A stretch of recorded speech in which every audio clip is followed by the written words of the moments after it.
L'état d'urgence expliqué aux populations de la zone concernée. Le ministre de la Défense nationale et son collègue de l'administration du territoire sont à Adré pour échanger avec les autorités civiles, les leaders d'opinion ainsi que les militaires.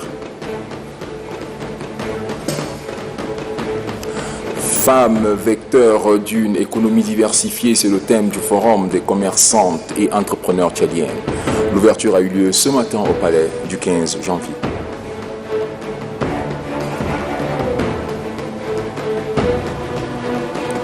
Après cette lourde défaite, une remontada pour les Sao, l'espoir est permis même si la tâche semble difficile.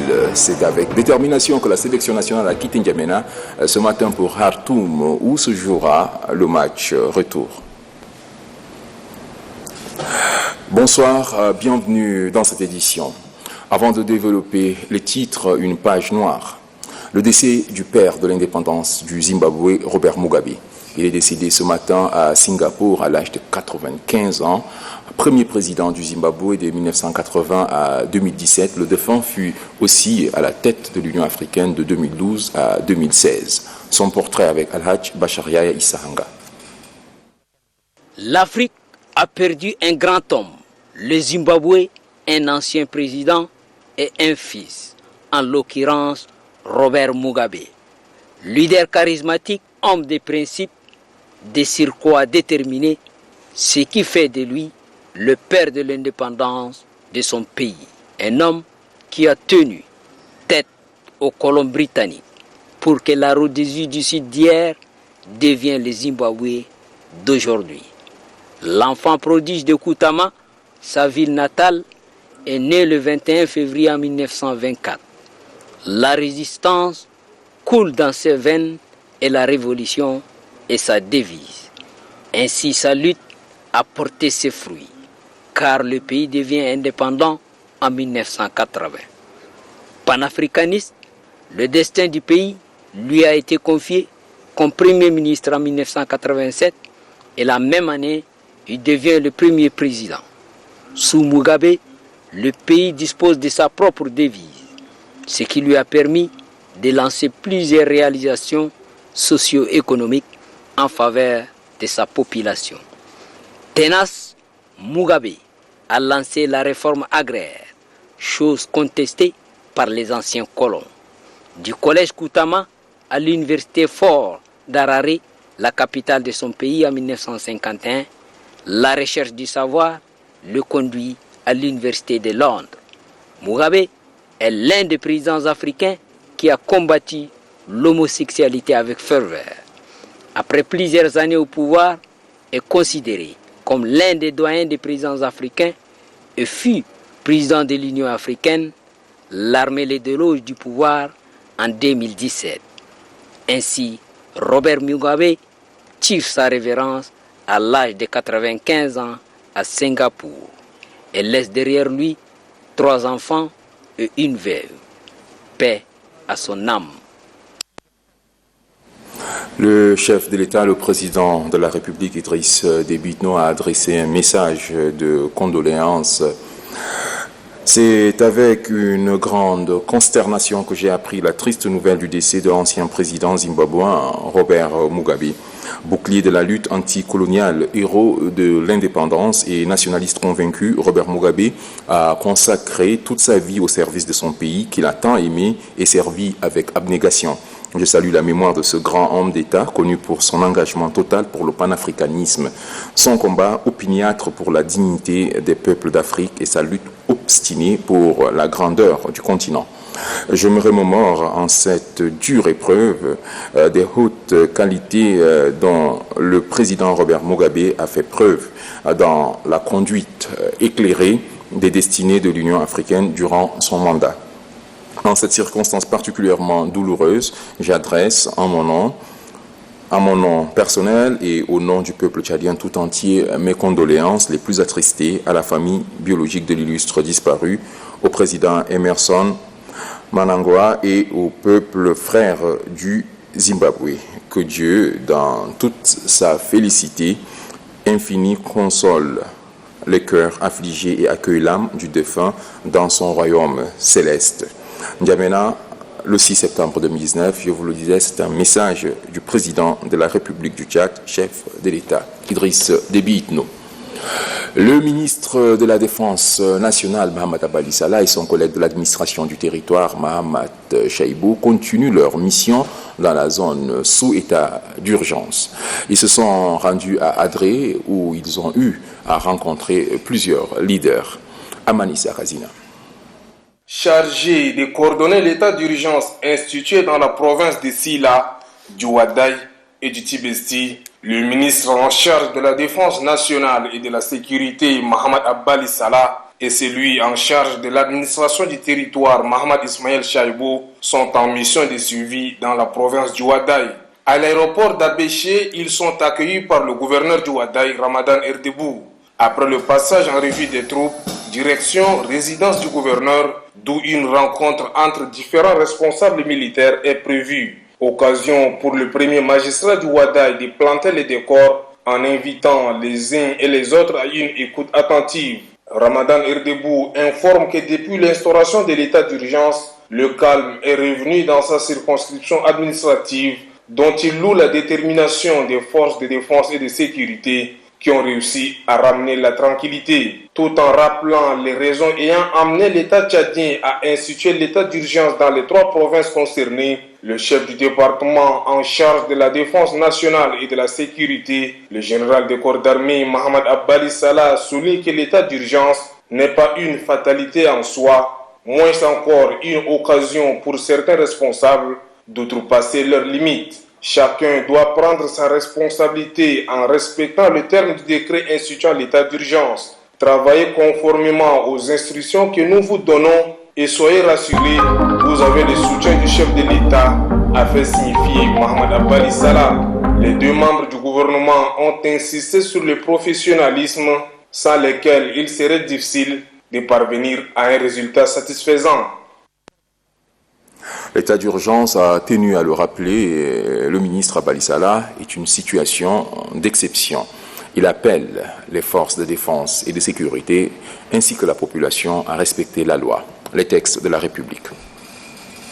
Vous savez que depuis le 19 de mois d'août, l'État a décrété un état d'urgence dans 3 provinces. Et moi et mon collègue de l'administration sont chargés de suivre les activités de l'état d'urgence. Donc on est arrivé depuis hier dans la province de Wadaï, qui est l'une des provinces concernées par l'état d'urgence. Et notre objectif est de voir l'évolution de l'état d'urgence. Et aussi donner quelques orientations aux forces de défense et de sécurité ainsi qu'à la population. Vous savez, ce qui a provoqué l'état d'urgence, c'est l'insécurité.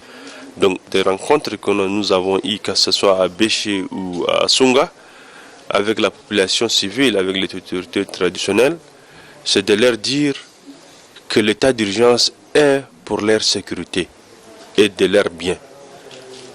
Et encore, la mission ne sera pas reçue s'il n'y a pas leur contribution.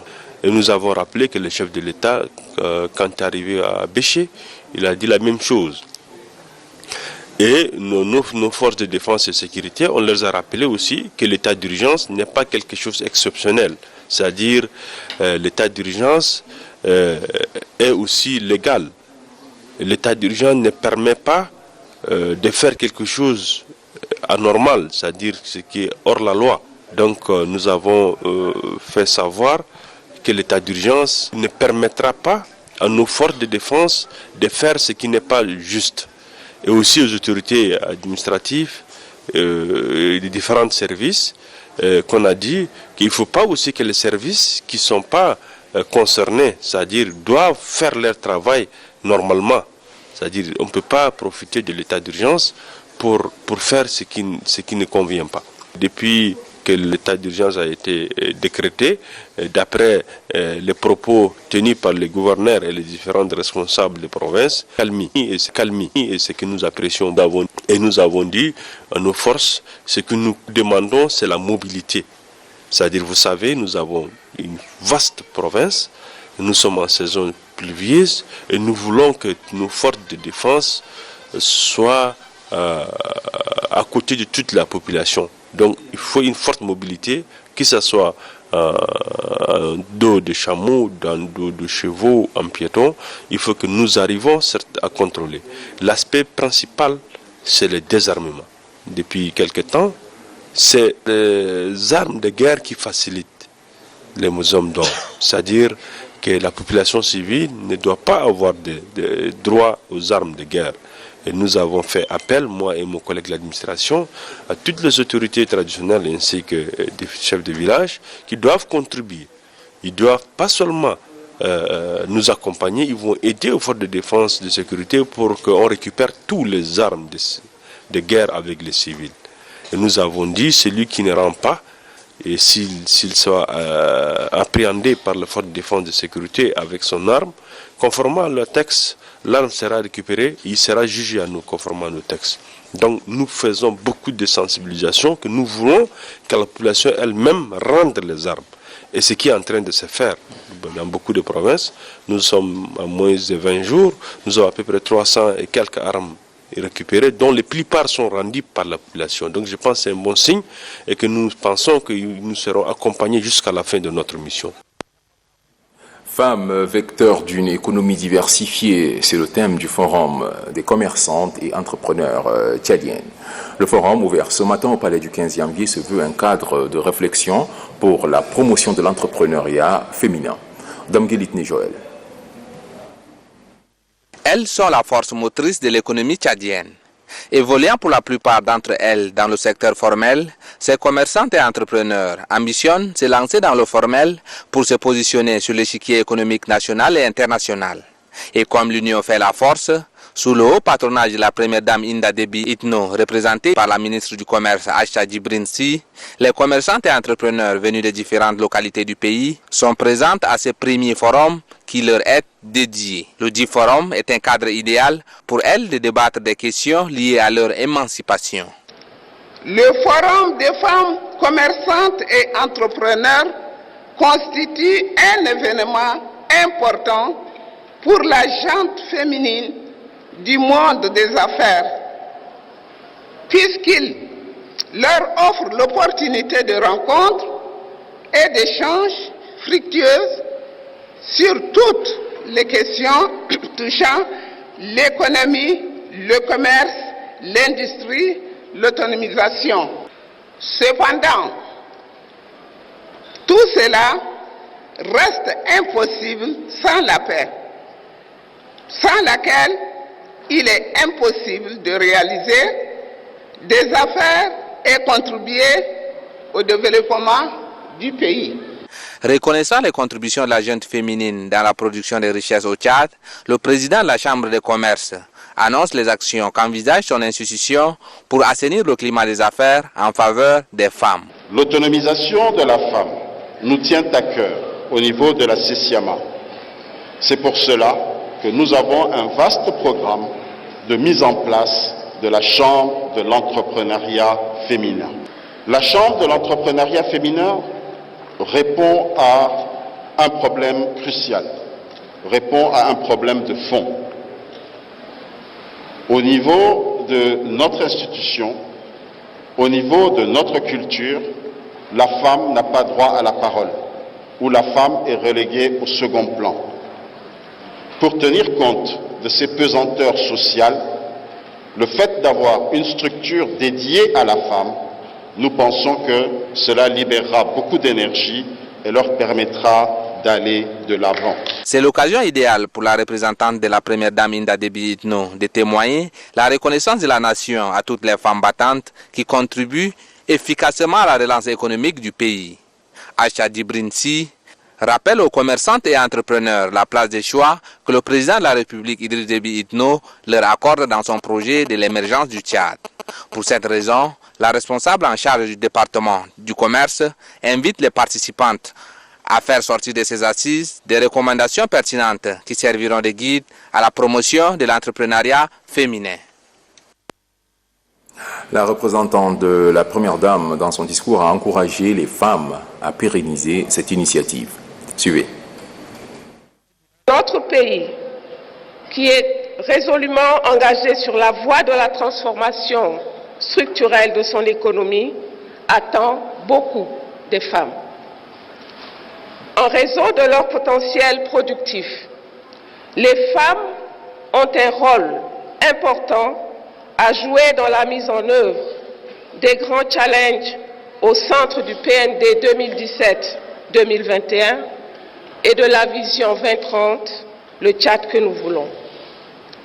La lutte pour le développement entrepreneurial et le soutien aux femmes créatrices d'emplois sont un impératif majeur qui s'impose tant au gouvernement qu'aux femmes elles-mêmes. Nous croyons que l'entrepreneuriat des femmes est un formidable levier qui participe à la croissance économique du pays.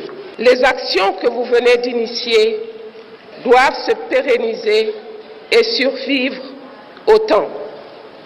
C'est pourquoi je vous encourage à garder le même élan et à poursuivre la même dynamique entrepreneuriale.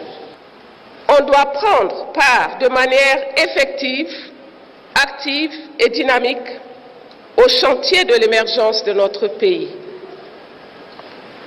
La République du Tchad sait qu'elle doit désormais compter sur votre force entrepreneuriale, sur votre énergie et surtout sur votre savoir-faire et l'ingéniosité dont vous faites montre pour diversifier l'économie en assurant la promotion des filières porteuses de croissance. Fin des travaux ce matin en N'Djamena du séminaire de recyclage et de perfectionnement des formateurs des centres de formation technique et professionnelle des camps et sites des réfugiés. C'est une initiative du HCR en collaboration avec le ministère de la formation professionnelle et des petits métiers. Mamad Suleiman. Ils sont au total 64 formateurs de 9 centres de formation technique et professionnelle des camps de réfugiés au Tchad qui ont participé au séminaire de recyclage et de perfectionnement. 10 jours durant, les participants ont acquis des connaissances essentielles sur la technique de formation. Ces formateurs perfectionnés vont encadrer à leur tour les réfugiés et la population haute. Objectif, aider ces derniers à intégrer les marchés de l'emploi. Le représentant assistant aux opérations du Haut Commissariat des Nations Unies pour les réfugiés réitère le soutien de son organisation au gouvernement tchadien. Je voudrais une fois de plus vous renouveler notre engagement de continuer à œuvrer aux côtés des autres partenaires techniques et financiers pour soutenir le gouvernement du Tchad dans ses efforts d'offre de formation professionnelle de qualité à tous les jeunes réfugiés et tchadiens. Pour la ministre de la Formation professionnelle et des petits métiers, ce genre de formation privilégie l'intégration socio-économique des réfugiés. Cet atelier a permis de transmettre des connaissances techniques et professionnelles aux formateurs des centres de formation technique et professionnelle des camps et sites de réfugiés. Vous êtes des formatrices et des formateurs et que vous serez à même de relever les défis de leur envie de donner du sourire aux réfugiés. Je vous exhorte à mettre en application toutes les connaissances acquises durant cette formation. Que l'autonomie et la dignité des réfugiés et des demandeurs d'asile accueillis au Tchad soient une réalité indiscutable. Les participants recommandent au gouvernement et à l'Agence des Nations Unies pour les réfugiés la vulgarisation du centre de formation technique et professionnelle ainsi que la pérennisation de ces genres de formation. Revenons sur le volet 2 de l'actualité pour parler de la tournée qu'effectue d'ailleurs le ministre de la Défense et le ministre de l'Administration du Territoire dans les zones sous état d'urgence. Amalisa Kazina. Adré, chef-lieu du département d'Assunga, constitue la deuxième étape de la mission conjointe du ministre en charge de la Défense nationale et de la sécurité et celui en charge de l'administration du territoire. Comme à l'accoutumée, les deux ministres passent en revue la troupe À la résidence du préfet, l'agenda des deux membres du gouvernement prévoit 2 rencontres. La première concerne les différents responsables militaires en opération dans le département d'Assunga. Occasion pour le préfet Dilo Borgou et du gouverneur du Ouaddaï Ramadan Erdoubou et la bienvenue aux 2 membres du gouvernement chargés de coordonner les opérations de l'état d'urgence. Ils ont aussi attiré l'attention des hommes entrés sur la particularité de ces rencontres. Dans son message, le ministre délégué à la présidence chargé de la défense nationale, de la sécurité, des anciens combattants et victimes de guerre, le général de corps d'armée Mohamed Abbali Salah, a fait signifier aux responsables militaires comme quoi l'état d'urgence décrété ne vient pas modifier les dispositions constitutionnelles. Pour certains militaires qui tenteront d'outrepasser leurs limites pendant cette période, le ministre prévient que les mesures disciplinaires seront appliquées à leur rencontre conformément aux fautes commises. C'est pourquoi Mohamed Abbali Salah a invité chacun à prendre sa responsabilité en respectant les directives inscrites dans le décret instaurant l'état d'urgence qui, selon le rapport de la commission mixte de désarmement, a permis de récupérer en 2 semaines plus de 200 armes des mains des civils dans la province du Ouaddaï. La seconde rencontre, elle, s'est tenue avec les responsables administratifs traditionnels, les leaders religieux et politiques. Comme il est question de parler administration, le chef de ce département ministériel a pris la parole pour inviter tous les responsables à divers niveaux à faire taire leurs querelles et à accompagner les forces de défense et de sécurité dans cette tâche qui, selon lui, incombe à tous. Mohamed Ismaël Chaibou a appelé les différents responsables administratifs à sensibiliser leur population sur le danger de la détention illégale des armes de guerre. Peu avant de quitter Adri, les 2 ministres se sont rendus au commissariat de police d'où sont exposés plusieurs engins et des armes de guerre récupérées. De retour à Abéché, les 2 membres du gouvernement ont une fois de plus convoqué tous les responsables à divers niveaux pour transmettre le même message. Un message que le gouverneur de la province du Ouaddaï, Ramadan Erdoubou, demande aux participants à ces rencontres de suivre avec beaucoup d'attention. Mohamed Abbali Salah et Mohamed Ismaël Chaibou se sont relayés pour inviter les uns et les autres à une prise de conscience collective de manière à construire la province du Ouaddaï. La culture de la paix doit être votre credo de tous les jours, devait conseiller les 2 membres du gouvernement. Comme à Adri, ici également, les 2 ministres ont invité toutes les sensibilités socio-professionnelles du Ouaddaï à accompagner les autorités locales dans leur mission. La cérémonie a été sanctionnée par une prière où chacun a imploré la puissance du Très-Haut pour le retour définitif de la paix dans la province du Ouaddaï. L'ONG Islamic Relief vient en appui au ministère de la Santé publique.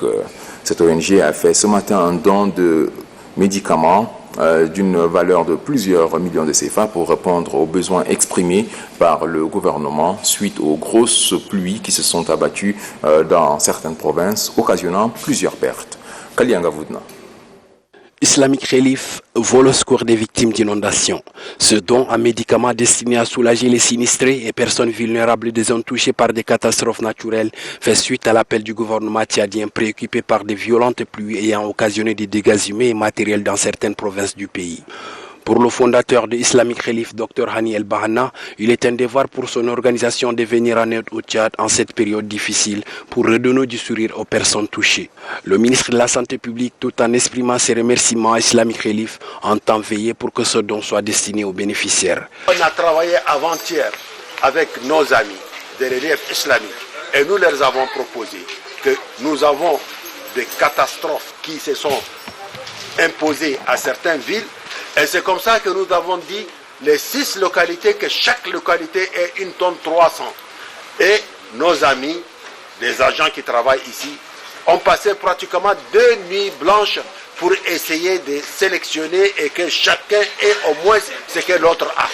Ce don, faut-il le rappeler, sera réparti dans les provinces ayant enregistré de fortes pluies diluviennes que sont le Mayukebi, le Bata, le Tibesti et le Hadjar Lamissa.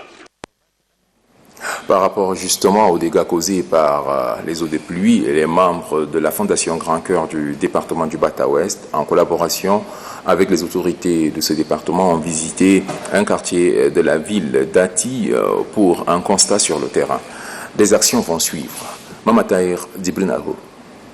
Nous sommes à Ngardiana, un quartier périphérique d'Ati. Ici, les habitations et les champs agricoles ont été submergés par la montée des eaux du fleuve Bata qui ont atteint un niveau largement au-dessus de l'habituel. En effectuant cette descente sur les lieux, le point focal de la Fondation Grand Cœur, Souad Brahim, le maire premier adjoint d'Ati, Saoudé Adoum, et le secrétaire général du département du Bata-Ouest, Hissène Palé Makreo, ont pu mesurer la portée de la menace des eaux sur les personnes et sur les cultures. Ils estiment que la situation est assez critique pour lancer un appel à la solidarité en direction des organisations humanitaires et les structures étatiques concernées. Autre activité initiée encore par la Fondation Grand Cœur, ceci dans le cadre de la Semaine nationale de l'arbre. Des femmes membres de différents groupements ont investi ces jours le palais de justice d'Ati. C'est pour contribuer à la réduction de l'impact de l'avancée du désert. À travers de telles initiatives, nous vaincrons la désertification. Merci une fois de plus aussi à la Fondation Grand Cœur pour tout ce qu'elle fait pour le Bata en général et le Bata-Ouest en particulier. Cette action de mise en terre des plans est chaleureusement saluée par le président du tribunal des grandes instances d'Ati, Youssouf Ali Sebil. Le point focal de cette fondation, Souad Brahim, promet de mettre d'autres plans à la disposition d'autres couches sociales pour la même action. Le comité d'assistance aux sinistrés du Bata a dressé son bilan provisoire en ce qui concerne l'assistance aux victimes d'inondations. Plus de 4 millions de CFA collectés. L'annonce a été faite ce matin en N'Djamena au cours d'un point de presse. Suivez le président du comité en question. Suite aux pluies diluviennes du 16-18 survenues au Bata et précisément dans la ville d'Ati, ayant causé des pertes humaines et matérielles, nous, ressortissants du Bata, avions de manière spontanée mis sur pied en date du 20 août 2019 un comité d'assistance aux sinistrés du Bata. On l'a nommé ASIBA, en vue de porter secours à nos parents victimes. Le 24 août 2019, à la Maison de la Femme, une grande réunion de levée de fonds a été organisée par le comité. Cette rencontre a vu la participation des membres du gouvernement ressortissants de la province, des députés, des cadres, des opérateurs économiques et autres. Ainsi s'en est suivi une collecte. Le bilan de cette collecte s'élève à 4 548 000. Donc nous avons acheté 100 sacs de sucre de 25 kg. Nous avons acheté 100 bidons de 5 litres d'huile. Nous avons acheté 100 nattes. Nous avons obtenu en don 200 moustiquaires du ministère de la Santé publique. Nous avons obtenu 113 cartons en médicaments aussi du ministère et en phytosanitaire 40 cartons du CPA. Une assistance en espèces a été faite aux parents ayant perdu le leur. Permettez-nous de profiter encore de vos micros pour adresser nos très vifs remerciements à tous les fils et filles du Bata, résidant à N'Djamena, pour leur mobilisation, leur soutien au comité d'assistance des sinistrés du Bata. Samira Al-Khali, présidente de l'ASIBA. L'opération salubrité multisectorielle se poursuit. Après la commune du 1er arrondissement de la capitale, le 9e arrondissement est à l'honneur. Le site retenu, l'aire d'abattage de Ngeli. Ngeyambengeri. L'aire d'abattage d'Ngeli reçoit l'équipe de la journée des salubrités multisectorielles. Objectif, assainir cet espace où sont abattues des têtes de bétail destinées à la consommation de la population. Comme à Farsha, l'équipe a nettoyé tous les coins et recoins de l'aire d'abattage d'Ngeli avec l'aide des matériels requis. Une opération qui a réuni le personnel de la santé, de l'environnement, de la défense nationale et de l'administration du territoire. Selon la sous-directrice de santé publique, vétérinaire et de l'hygiène, c'est un succès. Les constats qu'on a fait lors de cette opération, déjà, le minimum y est. Les gens travaillent correctement, ces inspecteurs qui sont formés appliquent normalement tout ce qu'ils ont appris. Et ils les matérialisent avec des matériels adéquats. Et aussi, du côté de la mairie, on voit que leur participation n'est pas du tout limitée. Ils font de leur mieux afin de traiter les déchets et protéger la santé de l'homme. Tout en saluant l'apport de ces différents ministères dans l'organisation de cette journée de salubrité, la sous-directrice affirme que des réalisations ont été faites, ce qui a conduit à l'élaboration d'un guide des bonnes pratiques de l'hygiène du boucher. Salubrité toujours, le comité départemental de la Croix-Rouge du 1er arrondissement a organisé ce matin une opération de salubrité dans sa zone d'intervention. Des petits gestes pour assainir la ville. Varelage. La propriété chasse la maladie. En cette période de pluie, l'hygiène du milieu s'impose comme action de citoyenneté. Le comité départemental de la Croix-Rouge de la commune du 1er arrondissement entre en action pour débarrasser la commune des détritus et autres déchets qui l'encombrent et propagent des maladies évitables. Ce geste est un appui de taille pour les autorités communales qui sont en première ligne avec les membres du comité départemental de la Croix-Rouge. Nous avons constaté un peu partout que l'arrondissement est un peu entouré par des herbes. Et comment faire pour désherber ces herbes-là? Quand nous nous sommes dit, si nous gardons ces herbes comme ça, c'est là pour provoquer encore la maladie pour la population. Il serait bon qu'on donne une initiative et là, la population va passer par là, va nous voir et cela rentrera dans le cadre de la sensibilisation. Un exemple à suivre situe le premier adjoint au maire de la commune du 1er arrondissement, car assainir son environnement, c'est lutter contre les maladies liées à l'insalubrité. C'est pourquoi il invite d'autres organisations actives dans sa circonscription à suivre les pas du comité départemental de la Croix-Rouge. Ce n'est pas la première fois et ni la dernière fois que la Croix-Rouge nous a assistés. Ça fait plusieurs fois déjà. Nous encourageons à toutes d'autres personnes infiliées au quartier de faire la même chose que celle de la Croix-Rouge. Cette opération de salubrité n'est que le départ d'une action qui va s'intensifier dans tous les quartiers et carrés de cette commune pour rendre propre le cadre de vie. La population est invitée à y participer massivement. Le nouvel administrateur délégué auprès de la commune du 7e arrondissement a pris fonction ce matin au cours d'une cérémonie présidée par le délégué général du gouvernement auprès de la commune de N'Djamena, Djiber Younous. Les temps forts de la cérémonie avec Abdelhadi Mamadsali Babayaro. La commune du 7e arrondissement a constitué la 8e étape et la dernière de la série d'installations des administrateurs délégués. En ce vendredi, le délégué général du gouvernement auprès de la commune d'N'Djamena, Djiber Younous, installe officiellement le nouvel administrateur délégué auprès de la dite commune, Mohamed Takher Breme. Ce dernier remplace à ce poste Fatime Sizan. Occasion pour les maires de la commune du 7e arrondissement de présenter quelques doléances au délégué général du gouvernement. La déperdition des recettes de la commune due à la mauvaise foi et à l'incompétence de certains agents, l'incivisme caractérisé de certains concitoyens qui obstruent dans les voies de canalisation des eaux pluviales, les inondations récurrentes chaque année faute de canalisation adéquate et d'un plan d'urbanisme correspondant. Le délégué général du gouvernement auprès de la commune d'N'Djamena a insisté sur l'insécurité de la commune. Dans l'insécurité, il n'y a pas où un jour Dieu fait,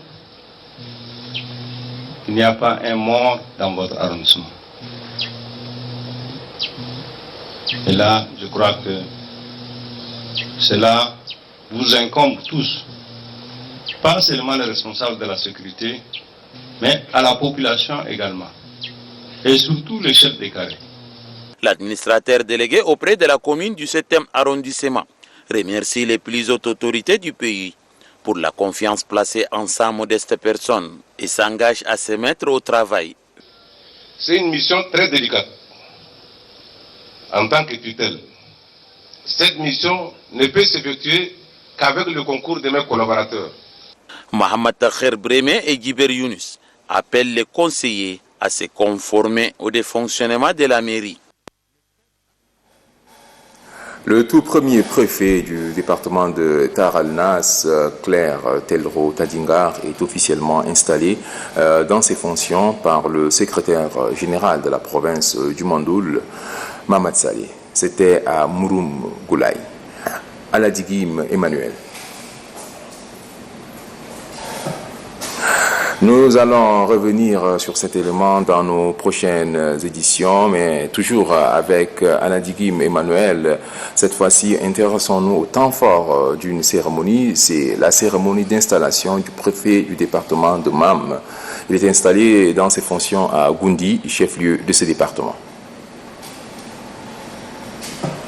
C'est une population nombreuse qui est sortie assister à l'installation de ce nouveau préfet. Accueillant les différentes venues assister à cette cérémonie, le sous-préfet de Goundi, Hassan Adoumdi Tergue, se dit ravi de cette circonstance unique et solennelle pour sa sous-préfecture.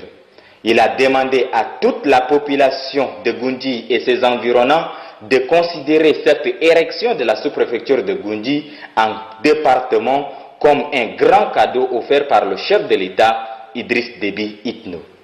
Installant le nouveau préfet, le secrétaire général de la province du Mandoul, Mahmoud Mahamad Saleh, rappelle au nouveau préfet la confiance du chef de l'État placée en elle et lui demande d'accomplir fidèlement toutes les missions qui lui sont assignées. Le nouveau préfet de Mam, Fatime Suzanne Loyoum, après avoir remercié le chef de l'État Idriss Déby Itno pour la confiance placée en elle, demande la collaboration de toutes les composantes de son département pour mieux accomplir sa mission. Elle se dit déterminée à travailler pour le bien de tous et au service de sa patrie. L'Association des femmes pour le développement socio-économique Diabal, en collaboration avec l'ONG Voix de la paix, a organisé une réunion de plaidoyer relative au conflit intercommunautaire à l'Est. Réunion présidée par le préfet du département d'Ouara, Abakar Mahamat, représentant le gouverneur du Wadaï. Mamad Ahmad Idriss. Cette réunion, organisée dans l'amphithéâtre de l'université Adam Barka d'Abéché, vise à sensibiliser la communauté sur la cohabitation pacifique. Selon la directrice de l'ONG Diabal, Madame Fatime Zahra Hicham, cette rencontre est une occasion de faire des plaidoyers auprès des autorités administratives, traditionnelles, religieuses et leaders d'opinion en vue de consolider la cohabitation pacifique. Je demanderai à chacun de nous d'être clair, précis et prompt dans ses interventions et je suis persuadé d'avance qu'à la fin de cette réunion sortiront des recommandations pertinentes en faveur de consolidation de la paix dans la province du Wadaï. Le préfet du département de Ouara, Abakar Maïna Mahamat, trouve que cette réunion entre en droite ligne dans l'agenda du chef de l'État en matière de l'instauration de la paix au Tchad. Cette réunion nous permettra d'analyser ensemble les causes, les conséquences, les solutions idoines. C'est l'occasion de mettre en place une forme de synergie en vue de continuer de faire des plaidoyers et mener des sensibilisations pour ce genre d'événements malheureux, qu'a connu la province du Wadaï et ne se répète plus. Abakar Maïna Mohamed a parlé également de l'accalmie relative qui s'est vue dans le Wadaï après l'instauration de l'état d'urgence. Après la défaite hier à domicile contre les Saouds al-Didiane du Soudan, 3-1, les Saouds du Tchad ont quitté N'Djamena ce matin pour Khartoum. Dans la capitale soudanaise, la sélection nationale n'a pas d'autre option que de gagner largement. Innocent Kilayou. Derrière cette poignée de main du ministre en charge des sports à chaque joueur se cachent des messages. Ces messages sont le courage, la force, la détermination et la rage de vaincre. Pour le ministre Mohamed Nassour Abdoulaye, les joueurs de l'équipe nationale doivent tirer les leçons de cette défaite à domicile et rebondir au match retour à Khartoum au Soudan. Les Sao ont encore une carte à jouer et le peuple tchadien attend un résultat à la hauteur des attentes, a-t-il ajouté. Le jeu de football, c'est comme le jeu de cartes. Ce n'est pas de gagner d'avance. Et là, on est sûr qu'on va remonter la pente. Donc, avec cette conviction, qu'ils partent avec cette conviction, et maintenant, on va voir les résultats. Mais je suis sûr et certain qu'ils vont remonter la pente. Et l'équipe adverse n'a jamais minimisé parce qu'avant qu'on entre sur le terrain, les gens ils ont minimisé l'équipe adverse. Maintenant que vous avez vu de quoi il s'agit, vous devez doubler vos efforts. Donc on vous dit simplement, allez-y et gagnez. Très conscients de leurs mauvaises prestations hier, les joueurs de l'équipe nationale ont promis de renverser la tendance au Soudan. Voilà, comme l'excellence a dit, je pense que hier on est passé au travers. Voilà, on avait à cœur de bien faire les choses devant notre peuple. Malheureusement, ça s'est mal passé. Donc on a une deuxième chance. Maintenant, voilà, c'est à nous de faire le maximum pour retourner la vapeur. À Khartoum, au Soudan, les Sao n'ont plus droit à l'erreur. Ils doivent impérativement battre les Soudanais sur un score de 2-0 pour obtenir leur qualification pour le prochain tour. Une mission qui est certes difficile, mais pas impossible en football. Le semi-marathon international, la deuxième édition, sera bientôt organisée. La distance Kousséri-N'Djamena, une rencontre allant dans ce cadre a eu lieu entre le maire de la ville de N'Djamena et les membres du comité d'organisation. Le compte rendu avec Dionondi Nestor. Prélude à l'organisation de la deuxième édition du semi-marathon international N'Djamena Kousséri, les membres du comité d'organisation mettent les bouchées doubles pour la réussite de cet événement. Cette compétition permet de renforcer davantage le lien ou le brassage entre les deux peuples. Occasion pour le maire de la ville de N'Djamena, Saleh Abdelaziz Daman, d'exhorter les athlètes tchadiens à s'investir pour relever le défi. Il lance également un vibrant appel au public ndjamenois à sortir massivement ce jour pour encourager les coureurs. Pour le promoteur de ce semi-marathon international, l'honorable député Kamsoulou, ce fort lien entre ces deux peuples depuis la première édition n'est plus à démontrer. Le directeur général du ministère de la Promotion des Jeunes, des Sports et de l'Emploi, Passale Lazaki, représentant le ministre, relève que le sport en général reste le seul moyen de rassembler et d'unir les jeunes. La représentante du président de la Confédération africaine d'athlétisme, Hadi Iye, a pour sa part souligné que la première édition du semi-marathon a été une véritable expérience, ce qui a permis à son organisation de s'impliquer et d'inscrire cette initiative dans son calendrier. Le vice-président de la Fédération tchadienne d'athlétisme, Tembe Djonjo, indique pour sa part que cette deuxième édition du semi-marathon international contribue à développer un esprit de paix et de tolérance. Le départ de ce semi-marathon international est prévu pour le samedi 7 septembre 2019 à la mairie de N'Djamena pour finir à Kousséri au Cameroun. C'est tout pour cette édition. Excellente suite de programme sur Téléthéâtre.